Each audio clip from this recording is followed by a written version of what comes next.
তো দেরি না করে আপনারা অবশ্যই ভিডিওটি শেষ পর্যন্ত ওয়াচ করবেন। আজকের ভিডিওটির মূল টপিক মৃত্যু। আমরা যে মৃত্যু বরণ করি, আমাদের মৃত্যুটা ভালো মৃত্যু কি খারাপ মৃত্যু, এই নিয়ে বর্ণনা করবেন ডক্টর মিজানুর রহমান আজহারি। তো আপনাদের যে কোনো মতামত এই ভিডিওটির শেষে আপনারা আপনাদের কমেন্ট বক্সে জানিয়ে যাবেন। আপনাদের যে কোনো মতামত কমেন্ট করে জানাবেন। তো চলুন আজকের ভিডিওটি দেরি না করে শুরু করব। তো শুরু করার আগে আপনাদেরকে বলতে চাই, আপনারা যারা আমাদের চ্যানেলটি এখনো সাবস্ক্রাইব করেননি, অবশ্যই আমাদের চ্যানেলটিকে সাবস্ক্রাইব করে পাশে থাকবেন আমাদের নতুন ভিডিওগুলি পাওয়ার জন্য। তো চলুন বেশি দেরি না করে আজকের ভিডিওটি শুরু করব, ভালো মৃত্যু ও খারাপ মৃত্যুর বর্ণনা। চলুন। পৃথিবীতে যতটি প্রাণ আছে প্রতিটি প্রাণকে মৃত্যুবরণ করতে হবে। সূরাত আলী ইমরানের 185 নম্বর আয়াতে আল্লাহ তাআলা ইরশাদ করছেন, কুল্লু নাফসিন যায়িকাতুল মাউত, অর্থাৎ প্রতিটি আত্মাকে মৃত্যুর স্বাদ আস্বাদন করতে হবে। আমরা পৃথিবীতে যারাই এসেছি আবার এই পৃথিবী থেকে বিদায় নিতে হবে, আমাদেরকে মৃত্যুবরণ করতে হবে। এটা হচ্ছে চিরসত্য বা মহাসত্য, এবং এই চিরসত্যটি কম বেশি আমরা সবাই জানি। কিন্তু আমরা কোথায় মৃত্যুবরণ করব এ ব্যাপারে আমরা কিছুই জানি না। কিভাবে আমাদের মৃত্যু ঘটবে, কোন প্লেসে, কোন জায়গাতে আমরা মরব এ ব্যাপারে আমরা কিছু জানি না। এবং সে ব্যাপারে সূরাতুল লোকমানের 34 নম্বর আয়াতে আল্লাহ তাআলা ইরশাদ করছেন, ওয়ামা তাদরি নাফসুম বিআইয়ি আরদিন তামুত ইন্নাল্লাহা আলিমুন খাবীর। অর্থাৎ কোনো মানুষই জানে না, কোনো প্রাণী জানে না যে সে কোন প্লেসে, কোন জায়গায় মৃত্যুবরণ করবে। এ ব্যাপারে শুধুমাত্র কেবলমাত্র আল্লাহ তাআলাই জ্ঞান রাখেন। ইন্নাল্লাহা আলিমুন খাবীর, তিনি মহাজ্ঞানী এবং সব ব্যাপারে তিনি খবর রাখেন। তাহলে কোরআনের দুটি আয়াতের মাধ্যমে আমরা জানতে পারলাম যে আমরা প্রত্যেকেই মৃত্যু স্বাদ আস্বাদন করতে যাচ্ছি, আমরা মরবো এটা নিশ্চিত, কিন্তু কোথায় মরবো, কোন জায়গায় আমাদের মৃত্যু ঘটবে, সংঘটিত হবে, এই ব্যাপারে আমরা কিছুই জানি না। এবার যদি আমরা সরাসরি প্রসঙ্গে আসি, সেটা হচ্ছে বাথরুমে গিয়ে যদি কেউ মৃত্যুবরণ করে, হ্যাঁ সেটা হতে পারে, বাথরুমেও কেউ মৃত্যুবরণ করতে পারে। এবং অনেক সময় আমরা শুনেছি যে বাথরুমে অনেকে ইন্তেকাল করেছেন, মৃত্যুবরণ করেছেন। এখন এই বাথরুমে মৃত্যুবরণ করা এটা ভালো কি মন্দ, এটা তিনি জানতে চেয়েছেন। আসলে বাথরুমের ভেতরে কেউ মৃত্যুবরণ করলে এটা ভালো মৃত্যু নাকি খারাপ মৃত্যু, এ ব্যাপারে কোনো হুকুম দেওয়ার বা ডিসিশন দেওয়ার সুযোগ আসলে আমাদের নেই, কেননা এ ব্যাপারে ইসলাম আমাদেরকে কিছু জানায়নি। কারণ নিছক বাথরুমের ভেতর মৃত্যু যদি হয় তাহলে এটা খারাপ মৃত্যু বা খারাপ সাইন, সে জাহান্নামে যাবে, এরকম কথা বলার কোনো সুযোগ নেই। নিছক একটা নির্দিষ্ট জায়গায় কারণ মৃত্যুর কারণে এটা খারাপ মৃত্যু বা ভালো মৃত্যু বলে আসলে কোনো ধরনের সিদ্ধান্তে আসা যায় না। কারণ বাথরুমে নানাভাবে মানুষের মৃত্যু হতে পারে। কেউ হয়তো অজু করতে যেয়ে বাথরুমের ভিতরে মৃত্যুবরণ করেছে, অথবা কেউ গোসল করতে যেয়ে মৃত্যুবরণ করেছে, এটাও হতে পারে, অথবা প্রাকৃতিক কাজ সারতে যেয়ে বাথরুমে তার মৃত্যু হয়েছে। এর কোনোটির ক্ষেত্রেই এই মৃত্যুটি খারাপ মৃত্যু এভাবে কোনো সিদ্ধান্তে আসা যাবে না। সিদ্ধান্তে আসা যাবে এভাবে, অথবা ধারণা করা যাবে, প্রবল ধারণা করা যাবে এভাবে যে সে তার জীবনটা কিভাবে কাটিয়েছে। তিনি যদি ইমানের উপর থাকেন, ইস্তেকামতের উপর থাকেন, আল্লাহ এবং আল্লাহ রাসূলের উপর দৃঢ় বিশ্বাসের উপর থাকেন, তিনি যদি সৎ কর্ম করে থাকেন এই পৃথিবীতে, তাহলে তার বিদায়টা, তার মৃত্যুটা ভালো মৃত্যু হয়েছে বলে আমরা প্রবল ধারণা রাখতে পারি। কিন্তু কে জান্নাতি হবে আর কে জাহান্নামী হবে এ ব্যাপারে শুধুমাত্র আল্লাহ তাআলা ডিসিশন দিতে পারেন। এক্ষেত্রে অনেকে একটি হাদিসের মিস ইন্টারপ্রিটেশনের কারণে এই ধরনের ধারণা করে থাকতে পারেন যে হাদিসটি সহিহ বুখারীতে এসেছে। আল্লাহর হাবিব সাল্লাল্লাহু আলাইহি ওয়াসাল্লাম বলেছেন, ইন্নামাল আমালু বিল খাওয়াতিম, অর্থাৎ মানুষের কর্মফল নির্ধারিত হয় তার শেষ কাজের উপর ভিত্তি করে। তার শেষ জীবনটা যদি ভালো হয় তাহলে তার মৃত্যুটা ভালো হয়েছে বলে ধরা হবে। এই হাদিসের মিস ইন্টারপ্রিটেশনের কারণে অনেকে হয়তো ধারণা করতে পারেন যে বাথরুমের ভেতরে কারো মৃত্যু ঘটলেই সেটা খারাপ মৃত্যু। আসলে ব্যাপারটি এমন নয়। হাদিসে যে বিল খাওয়াতিম বলা হয়েছে, এর ব্যাখ্যা এসেছে যে বিল খাওয়াতিম মানে হচ্ছে মা ইয়ামালুহু ফি আখিরি হায়াতি, সেটা শেষ জীবনে কি কাজ করেছে সেটার উপর ভিত্তি করে তার মৃত্যুটা ভালো নাকি খারাপ এটা নির্ধারিত হবে। অনেকের এমন হতে পারে যে জীবনের শুরুতে তিনি ইসলামকে মানতেন না, আল্লাহকে বিশ্বাস করতেন না, কিন্তু শেষ জীবনে এসে তিনি বিশ্বাসী হয়েছেন, তিনি সৎকর্ম করেছেন এবং সেটার উপর অটল থেকেই তার মৃত্যু হয়েছে। সেক্ষেত্রে আমরা প্রবল ধারণা করতে পারি এবং আশা করতে পারি যে তার মৃত্যুটা ভালো হয়েছে। কিন্তু নিছক বাথরুমের ভেতরে যদি কারো মৃত্যু ঘটে, এই কারণে এটা ভালো মৃত্যু নাকি খারাপ মৃত্যু সেই সিদ্ধান্তে আসা যাবে না। তবে কোরআন সুন্নাহ আমাদেরকে কিছু আলামত বা সাইন দিয়েছে। এই সাইন বা নিদর্শনগুলো খেয়াল করে আমরা বুঝতে পারি যে কারো মৃত্যুটা ভালো মৃত্যু হয়েছে নাকি খারাপ মৃত্যু হয়েছে। সেক্ষেত্রে শুরুতে আমরা আলামাতু সুইল খাতিমা, কারণ মৃত্যুটা খারাপ কিনা বা মন্দ মৃত্যু বা মন্দ বিদায় কিনা সেটা আমরা শুরুতে শুনব।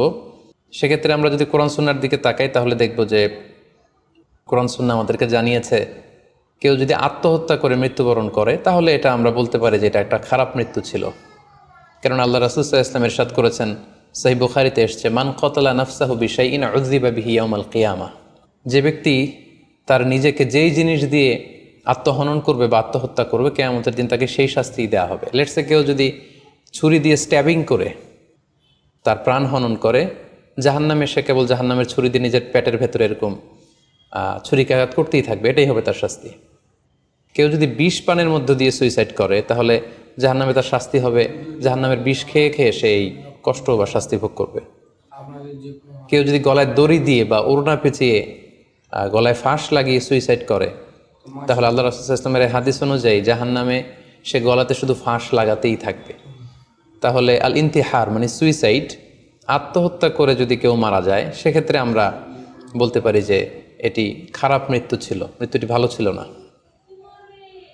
তাছাড়া কোনো ব্যক্তি যদি কবিরা গুনাহ সম্পাদন করা অবস্থায় ইন্তেকাল করে, লেটসে কেউ মদ পান করা অবস্থায় তার মৃত্যু ঘটেছে, কিংবা ব্যভিচার করা অবস্থায় তার মৃত্যু ঘটেছে, কিংবা কারো উপর সে জুলুম বা অত্যাচার করছিল, এরকম বড় কোনো কবিরা গুনাহ সম্পাদন করা অবস্থায় যদি কারো মৃত্যু ঘটে যায় সেক্ষেত্রে বলা যেতে পারে যে মৃত্যুটি খারাপ ছিল। পাশাপাশি বাবা মা যদি কোনো ভ্যালিড কারণে সন্তানের অন্যায়ের কারণে সন্তানের প্রতি রেগে থাকেন এবং ওই অবস্থায় যদি সন্তানের মৃত্যু ঘটে তাহলে এটি একটি খারাপ মৃত্যু ছিল বলে ধারণা করা যেতে পারে। এবং স্বামী যদি তার স্ত্রীর প্রতি রেগে থাকে কোনো স্ত্রীর অন্যায়ের কারণে এবং সেই অবস্থায় যদি স্ত্রীর মৃত্যু ঘটে তাহলে এই মৃত্যুটি মন্দ মৃত্যু বা খারাপ বিদায় ছিল বলে আমরা ধারণা করতে পারি।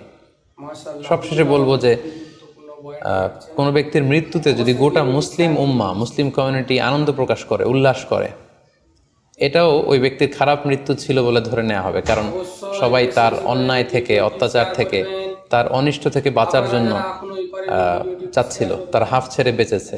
সো গোটা মুসলিম উম্মার ভালো লোকরা যদি কারোর মৃত্যুতে আনন্দ প্রকাশ করে তাহলে তার মৃত্যুটা খারাপ মৃত্যু ছিল বলে ধরে নেওয়া যাবে। এই সমস্ত আলামতগুলো যদি আমরা খেয়াল করি, এগুলোর ভিত্তিতে বলা যেতে পারে যে তার মৃত্যুটা মন্দ ছিল, তার বিদায়টা খারাপ ছিল। এবার আমরা যদি হুসনুল খাতিমা অর্থাৎ ভালো বিদায়, কোনো ব্যক্তি যখন আমাদের থেকে বিদায় নিল, মৃত্যুবরণ করলো, তখন আমরা কিভাবে বুঝবো যে বিদায়টা ভালো ছিল এবং এই লোকটা আশা করি যে জান্নাতি হবে, এটা আমরা কিভাবে বুঝবো? প্রথমত বোঝার মাধ্যম হচ্ছে আন-নুতকু বিশ-শাহাদাতি ইনদাল মাউত। মৃত্যুর সময় যদি কেউ আল্লাহর জিকির করা অবস্থায়, আল্লাহকে স্মরণ করা অবস্থায় কিংবা শাহাদাত বাণী পাঠ করে যদি মৃত্যুবরণ করতে পারে তাহলে আশা করা যায় যে এই মৃত্যুটা খুব ভালো মৃত্যু হয়েছে। কারণ আল্লাহ রাসূল সাল্লাল্লাহু আলাইহি ওয়াসাল্লাম সুনানে আবু দাউদের এক বর্ণনায় ইরশাদ করেছেন, মান কানা আখিরু কালামিহি লা ইলাহা ইল্লাল্লাহ, যে ব্যক্তির শেষ বাক্য হবে লা ইলাহা ইল্লাল্লাহ এবং এই কালিমাতুত তাইয়্যিবা, এটা পরে যদি কেউ শেষ নিঃশ্বাস ত্যাগ করতে পারে তাহলে সে জান্নাতে প্রবেশ করবে বলে আল্লাহ রাসূল সাল্লাল্লাহু আলাইহি ওয়াসাল্লাম আমাদেরকে সুসংবাদ দিয়েছেন। তাহলে মৃত্যুর আগে কালিমা পরে মরতে পারা এটা একটা সৌভাগ্যের বিষয় এবং এটা একটা ভালো সাইন। পাশাপাশি বিশ্বাসী ব্যক্তিরা, ইমানদাররা যখন মৃত্যুবরণ করে তখন তাদের কপাল ঘেমে যায়, অর্থাৎ মৃত্যুর পরে মৃত ব্যক্তির কপালে হাত দিয়ে যদি আমরা দেখতে পাই যে কপাল ঘেমে আছে, সোয়েটিং, প্রচণ্ড ঘামছে, এটা দেখেও আন্দাজ করা যেতে পারে বা ধারণা করা যেতে পারে যে মৃত্যুটা ভালো হয়েছে। কেননা সুনানে তিরমিজির বর্ণনায় আল্লাহ রাসূল সাল্লাল্লাহু আলাইহি ওয়াসাল্লাম ইরশাদ করেছেন, আল মুমিনু ইয়ামুতু বিআরাকিল জাবিন, বিশ্বাসীরা যখন মারা যায় তখন তাদের কপাল ঘেমে যায়। সো অনেক আল্লাহওয়ালা ভালো মানুষের মৃত্যুর পরে আমরা এটা দেখেছি বা শুনেছি যে ইন্তেকালের পরে তাদের কপাল ঘেমেছিল এবং সেটা দেখে কিন্তু বোঝা যাবে যে মৃত্যুটা ভালো ছিল। পাশাপাশি জুমার রাতে যদি কেউ ইন্তেকাল করে, বৃহস্পতিবার দিবাগত রাতে, নিঃসন্দেহে সেক্ষেত্রে লোকটার ইমানদার হতে হবে, সৎ ব্যক্তি হতে হবে। সেক্ষেত্রে এটা একটা ভ্যালিউ অ্যাড করবে যে জুমার রাতে সে ইন্তেকাল করেছিল। রমাদান মাসে যদি কেউ ইন্তেকাল করে এটা একটা খুশনসিব তার জন্য। পাশাপাশি হজের সফরে যদি কেউ, হজের যে দীর্ঘ সফর, এই সফরে যদি কেউ ইন্তেকাল করে এটা একটা ভালো মৃত্যু বলে ধর্তব্য হবে। পাশাপাশি কেউ যদি জিহাদের ময়দানে শহীদ হওয়ার সৌভাগ্য লাভ করে। নিঃসন্দেহে এটা সবচেয়ে শ্রেষ্ঠ মৃত্যু।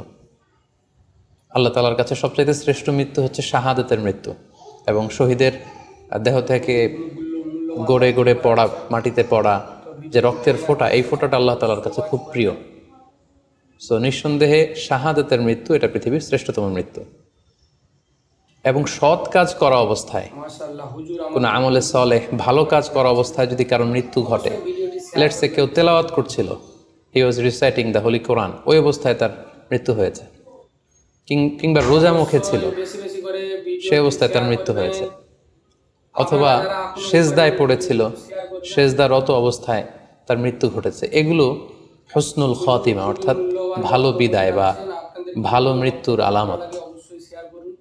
তাহলে আমরা সুউল খাতিমা এবং আলামত হুসনুল খাতিমা কোন কোন আলামত দেখে আমরা বুঝবো যে মৃত্যুটা খারাপ মৃত্যু ছিল, এবং কোন কোন আলামত দেখে আমরা বুঝবো যে এটা ভালো মৃত্যু ছিল, কোরআন সুন্নাহর আলোকে সেগুলো আমরা জানতে পারলাম। এর কোথাও কিন্তু বাথরুমের ভেতরে মৃত্যুবরণ করলে এটা ভালো মৃত্যু বা খারাপ মৃত্যু, এর কোনোটাই কিন্তু সিদ্ধান্তে।